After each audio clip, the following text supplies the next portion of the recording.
My new book, The Art and Making of Fantasy Miniatures, is available now. Check out the link in the description to find out more. This is a review of The Making of Star Wars Episode 1, The Phantom Menace. And unfortunately, the most accurate way to describe this book is bland. Now, that does not mean it's bad, but it's also nothing to get excited about. There's some really interesting stuff, there's a lot of boring stuff, and when you take into account the direction of the book, the writing, everything about it, and average it out, the impression is one of blandness, which for a Star Wars book feels kind of pernicious, because I think the book's biggest strength and weakness are the same thing, the fact that it is a Star Wars book. That's a strength because not only are Star Wars movies very rich in terms of potential making of material, but also just in the sense that I'd be happy reading anything Star Wars related. And so despite an overall disappointment in the book, I still never felt like it was a waste of time or money. But the reason that being a Star Wars book is also a weakness is that, as a franchise, Star Wars has an exceptional track record when it comes to producing incredible books. For the past 40 years, it has consistently been leader of the pack in producing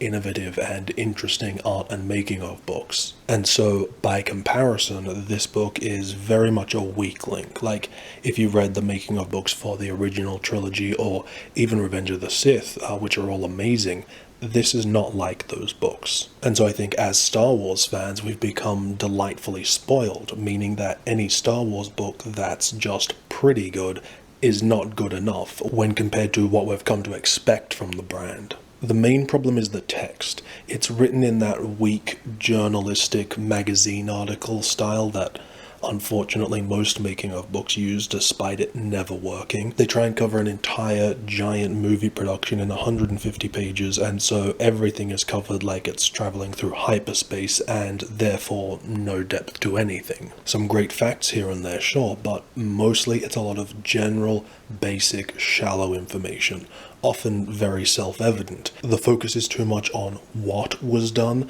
but very rarely following that up with how or why. And as is usually the case with these books that feel more like production notes, everything is skimmed over in a rather unengaging, uninsightful way that makes for a very forgettable experience. A couple of weeks ago in the review I did for The Art of the Phantom Menace, I encouraged people who weren't necessarily fans of the movie or just more general Star Wars fans to at least give it some consideration, just because it's genuinely a great Star Wars book. Unfortunately, the same can't be said of this book. Really, the only person I can recommend it to is someone like myself, who is a more obsessive fan who wants to know every last detail you can get your hands on. Because, as I mentioned, this book does occasionally scratch that itch with some great making of information, but the majority is uninteresting, surface level nothing. I'd say maybe on average, one sentence per page, I think, oh, I didn't know that, that is interesting. But of course, even then there's usually never any follow-up or deeper exploration, because by the time you get to the next sentence, it's whizzing on to a different topic. An area where the book does a much, much better job is with the images, not just in terms of the content of the images, which are absolutely fantastic, but more specifically in the sizing and choice of images. You may have noticed as we're going through that there are very few overly large images, which is something that plagues so many art and making of books. Books where a single image takes up an unnecessarily large amount of space, half a page, full pages even, which means there's less room for more images and more text, and it always feels like they're being lazy or cheap, that we're being cheated out of a more substantial amount of content. Whereas this book does not muck around with any of that, and so you're consistently getting on average 2-3 images per page, plus plenty of text. And I also didn't see a single image that was too small either. Everything is just sized so sensibly, and that's so rare and awesome to see. And then, even better than that, is the actual choice of images. For the first 2/3 of the book, there are almost no stills from the movie.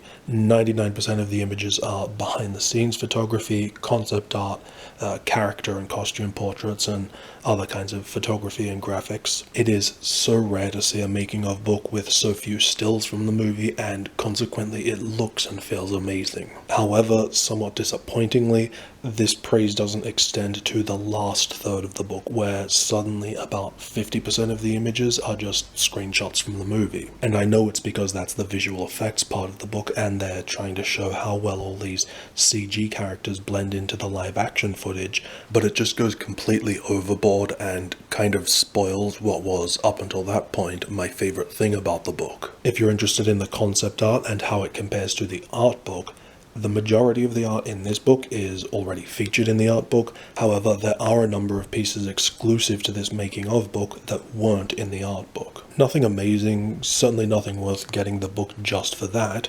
I know people are quite divisive about whether or not making of books should include art not already in the art book, and even though I understand the frustrations on both sides of the argument, I actually like that it had some exclusive stuff so that I wasn't just looking at the same artworks I've already seen. The book was released in hardcover and paperback, but there are also 2 other editions.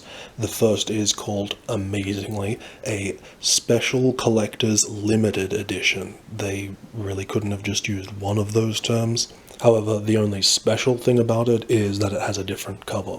Literally nothing else is different from the edition we've been looking at here. Then there's also a paperback version with that same cover, but with the title Limited First Edition, so don't worry about those. It's just a total wank. Buy whatever's cheapest or available. They're all identical except the cover. There were also a couple of other behind-the-scenes related books that were published for Phantom Menace, but except for the art book, none of them are even worth mentioning. However, if you are interested in some behind-the-scenes content for Phantom Menace that's actually good, the DVD set is definitely the best option. Disc 2 has a bunch of pretty good featurettes, but they're very short. However, the crown jewel of that set is an hour-long documentary called The Beginning. It's very candid and raw, fly-on-the-wall type stuff, which is how I like my behind-the-scenes content, and it's absolutely one of my all-time favorite making-of features.